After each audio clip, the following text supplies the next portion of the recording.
Imagine a world where your divorce lawyer is a pair of shoes and your daily shampoo comes straight from your own bladder. We are bypassing the noble stereotypes to dive into the bizarre, gross, and genius survival hacks of indigenous tribes. From fatal dinner parties to sacred clown worship, here are 33 facts that prove the past was absolutely unhinged. 1. If you think your diet is strict, try surviving in the arid Great Basin where tribes like the Shoshone turned personal grooming into a literal snack break by eating their own lice. Yes, you heard that right. While sitting around picking pests off each other's scalps, they wouldn't just flick them away. They popped them right into their mouths. It sounds absolutely revolting by modern standards, but in a harsh desert environment where calories were scarce, lice were basically tiny, walking protein shakes that never went bad. It was an endless food glitch. You get a clean head, a bonded community, and a weirdly sustainable snack all at once.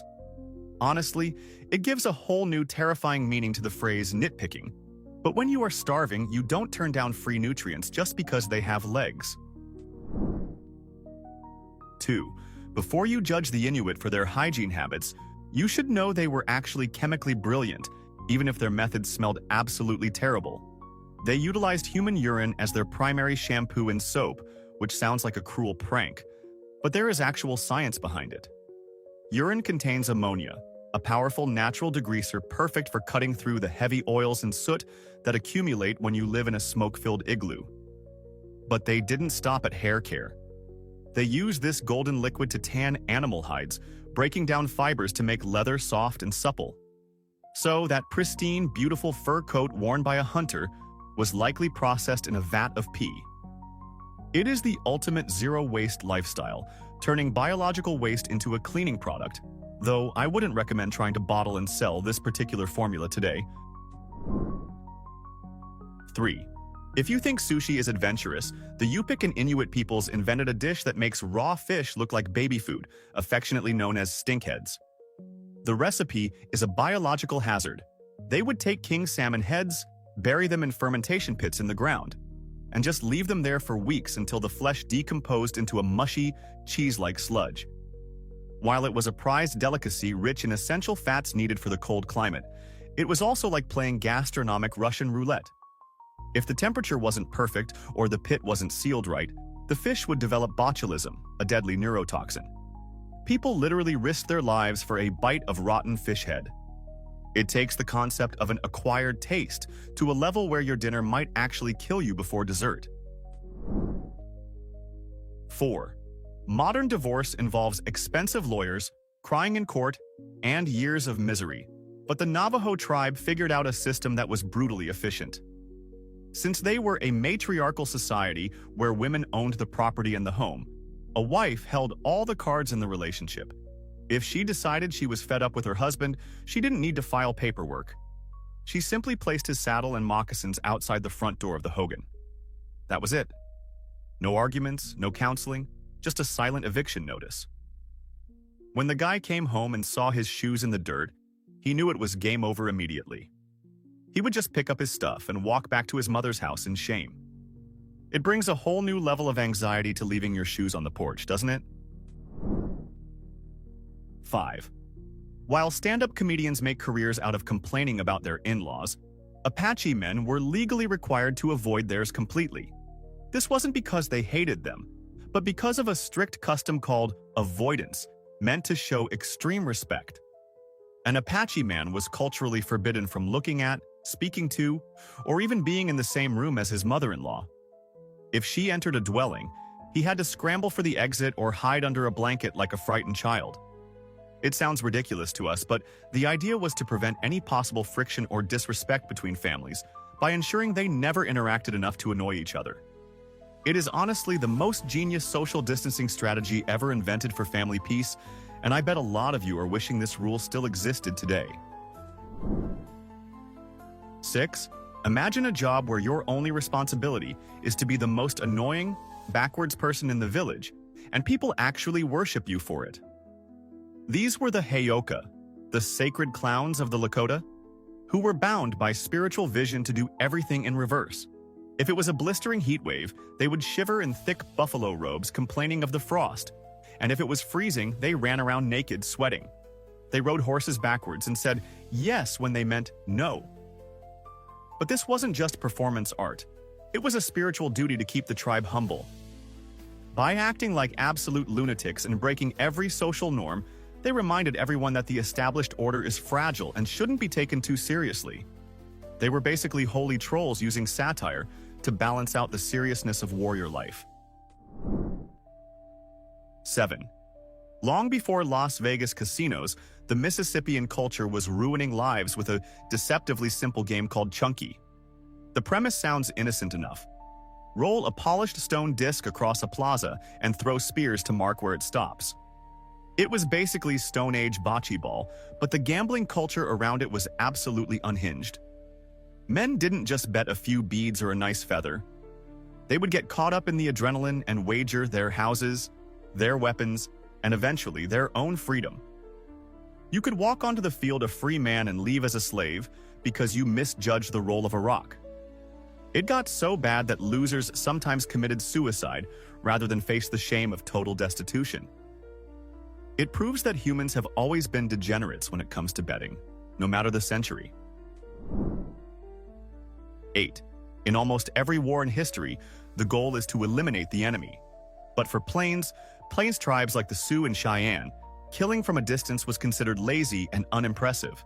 The ultimate flex was something called counting coup.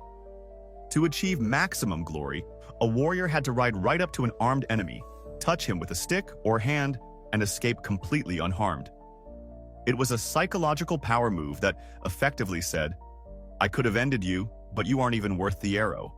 Returning to camp claiming you touched 3 guys was infinitely more prestigious than sniping them from a hill. It turned the battlefield into a high-stakes game of tag where the prize was legendary honor and the penalty for failure was, well, death. 9.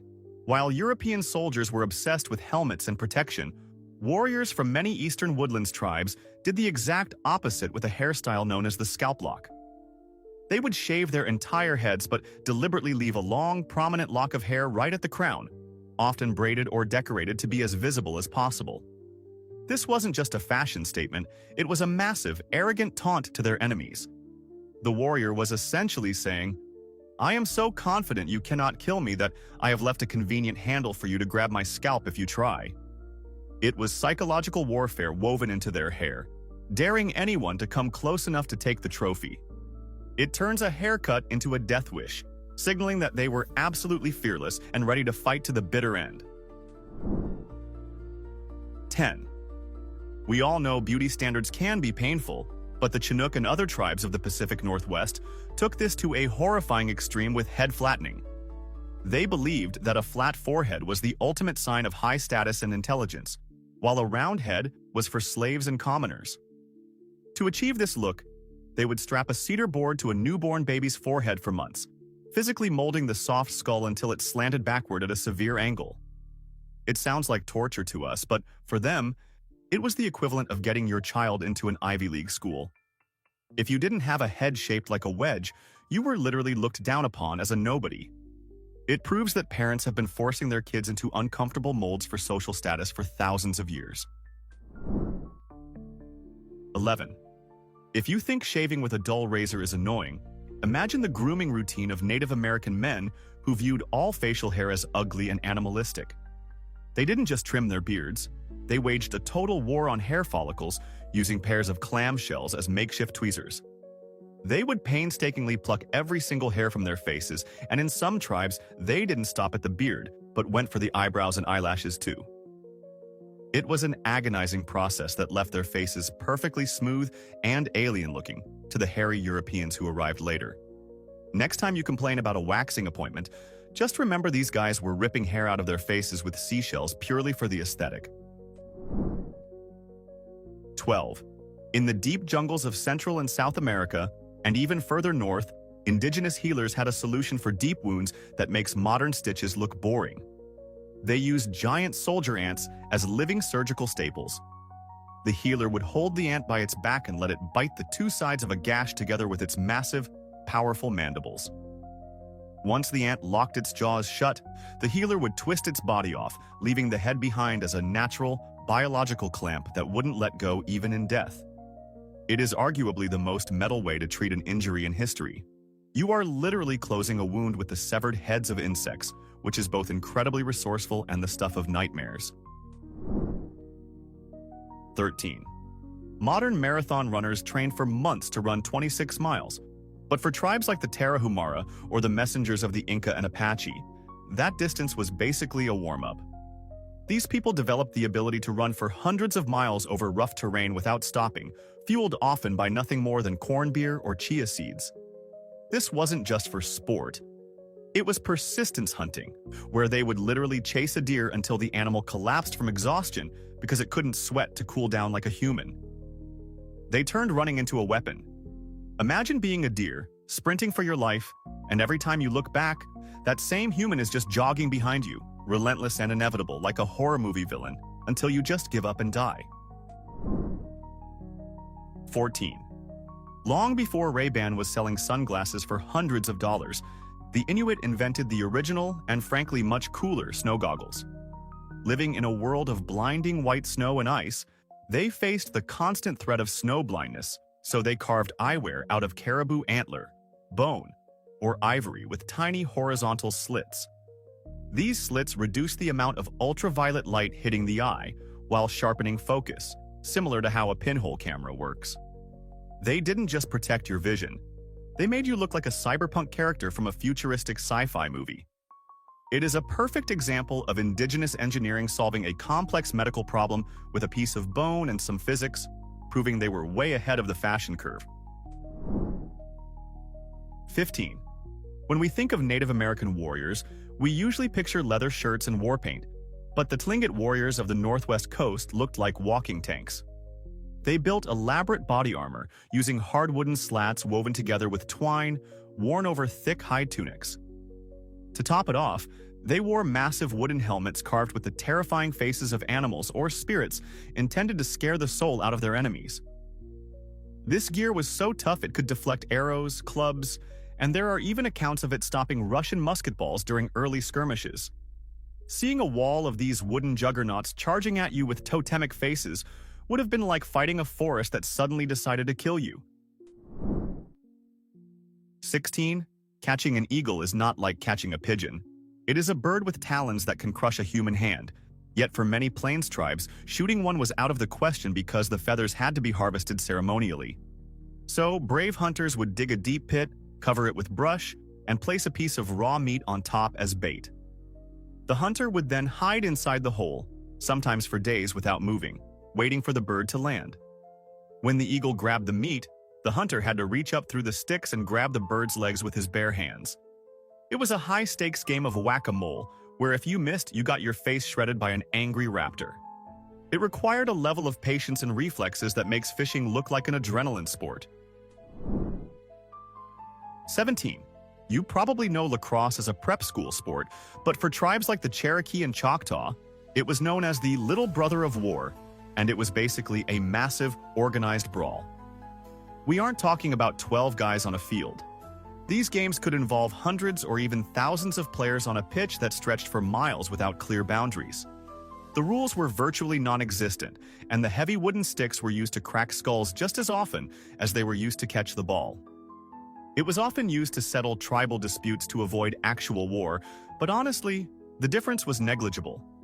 Broken limbs and even deaths on the field were considered part of the game. If you think modern sports fans are intense, just imagine a game where the referee allows you to bludgeon the goalie to score a point. 18. Pre-workout supplements have nothing on the absolute gut punch that was the black drink.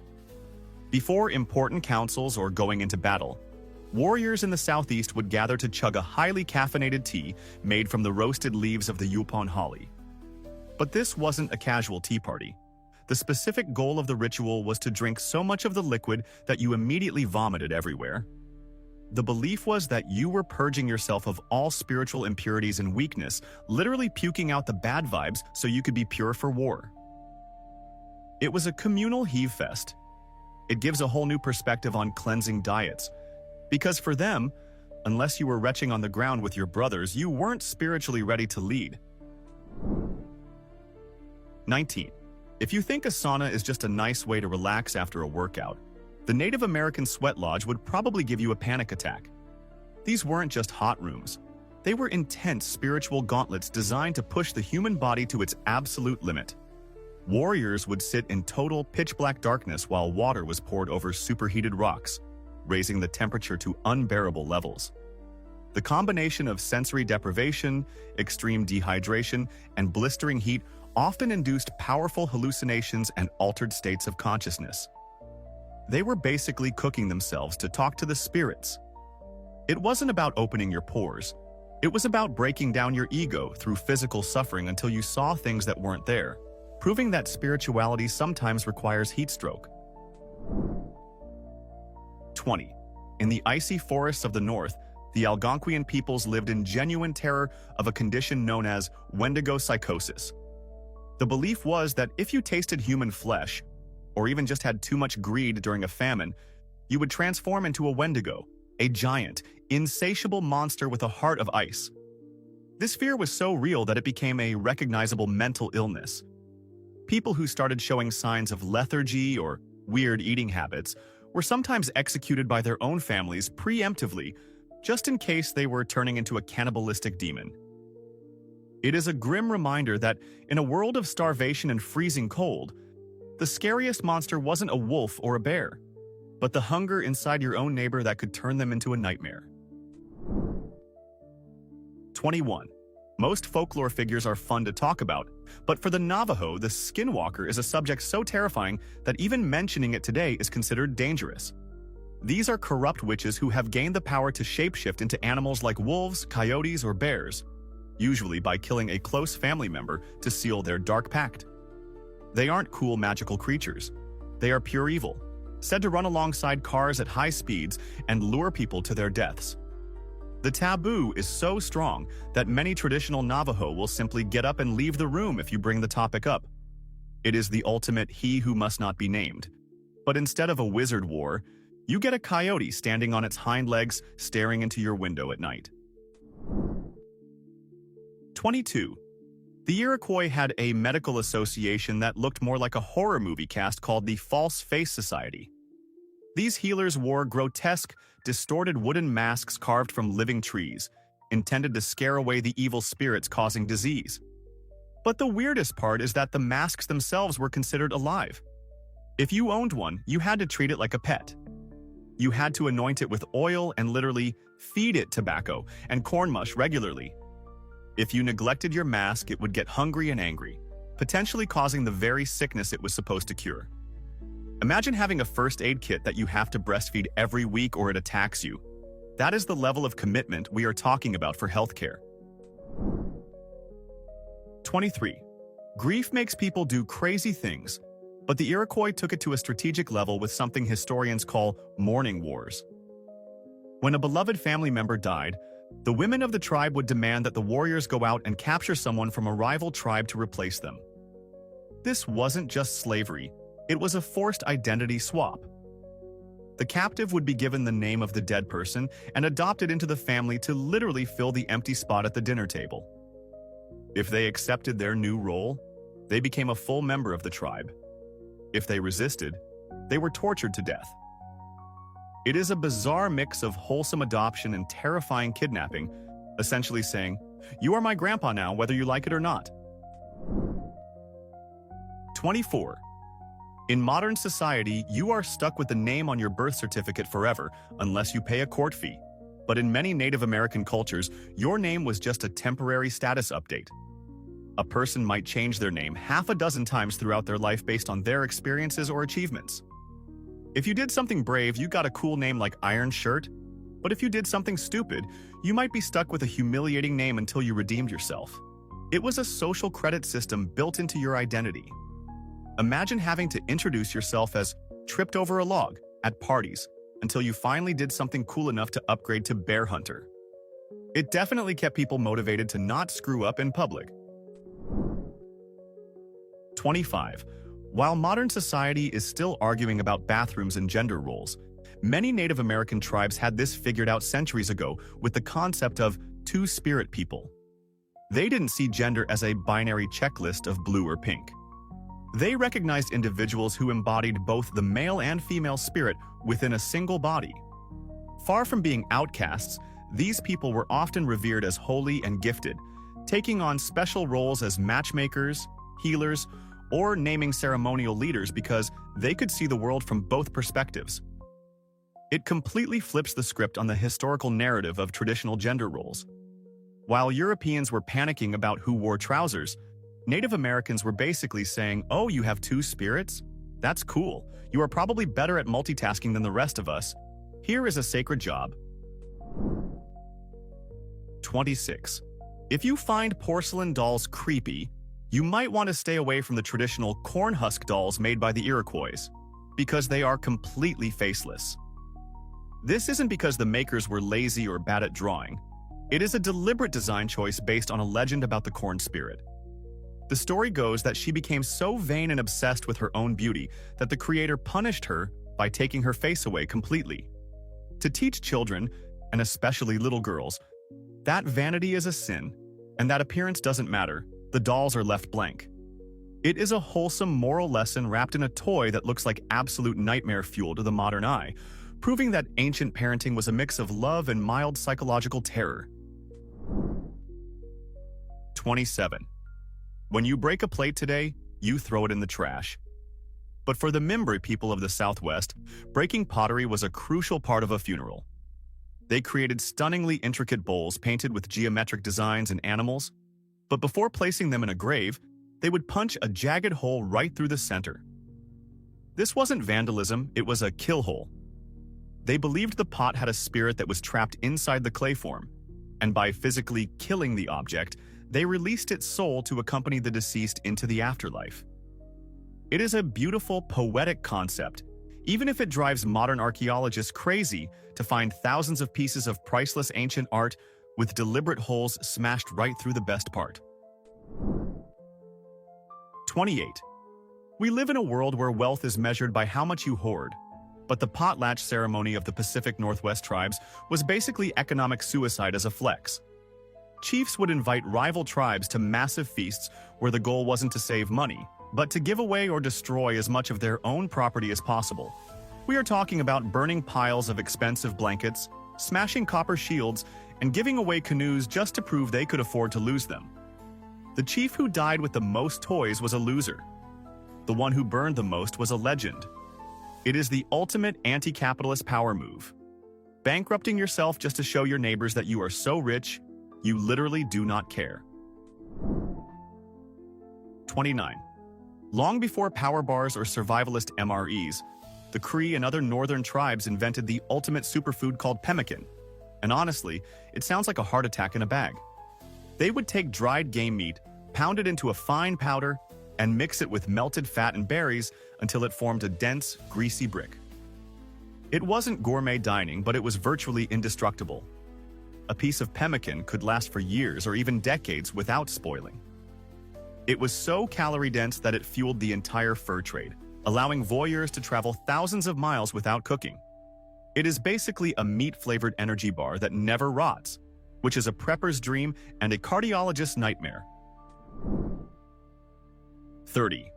Today we panic if we forget our stainless steel hydro flasks, but on the Great Plains, the original water bottle was a little more organic. Tribes would take the bladder of a buffalo, clean it out, hopefully very thoroughly, and use it as a canteen to carry water across the prairie. It makes perfect sense from a use every part of the animal perspective, but you have to admire the stomach it takes to drink